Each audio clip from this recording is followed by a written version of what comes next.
half hearing, a lot of good questions. I'm going to end with one final question, and I'm sure Senator Cantwell will be interested in it as well. You know, Alaska's waters are some of the harshest in the world, yet only 19% of our coastline is currently covered by the Coast Guard's Rescue 21 system. The Marine Exchange of Alaska has proven critical in closing these coverage gaps, extending VHF, DSC, and AIS capabilities to areas Rescue 21 cannot reach, and has already saved lives during incidences of vessels that are in distress and the Wrangell landslide that we had. So the question is, the budget reconciliation bill with the historic investment in the Coast Guard has $170 million dedicated to maritime domain awareness.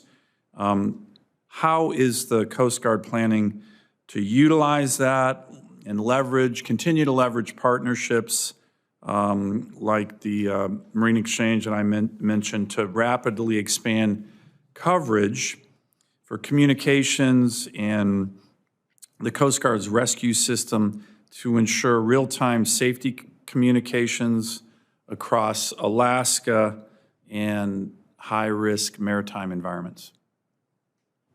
Mr. Chairman, so the Coastal Sentinel, which is a framework that is part of Force Design 2028, the concept there is to use sensors, not only Coast Guard and other federal government sensors, but those from partners, including the private sector, to bring that together to have a full picture and have not just maritime domain awareness, but give us maritime domain dominance for all of our border, including in Alaska. And so partnerships with groups or entities, organizations like the Alaska Marine Exchange are vital to our ability to gather and use their sensor data and then be able to share appropriately data back with them and then have a common data architecture.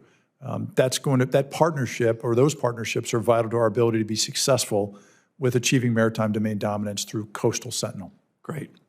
Well, listen, I want to thank you. I want to thank your team. I want to thank all the members of the Coast Guard and their families. Please send them our regards as the chairman and ranking member of this subcommittee on the great job that they're doing for our country.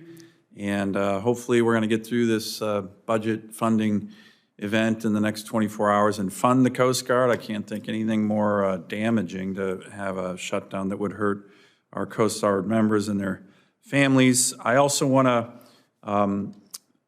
have the ranking member Cantwell's requests for her statement to be included for the record to happen without objection.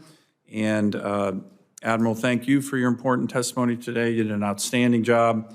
I'm amazed that you answer all these questions with such detail without any notes. That's like great work, great staff work, by the way, behind you. I know I have a great staff. Senators will have until the close of business on Thursday, February 5th, to submit questions for the record for this hearing. And we respectfully ask you, Admiral, to try to respond to those QFRs by Thursday, February 19th. And with that, this concludes today's hearing. Thank you again. The committee stands adjourned.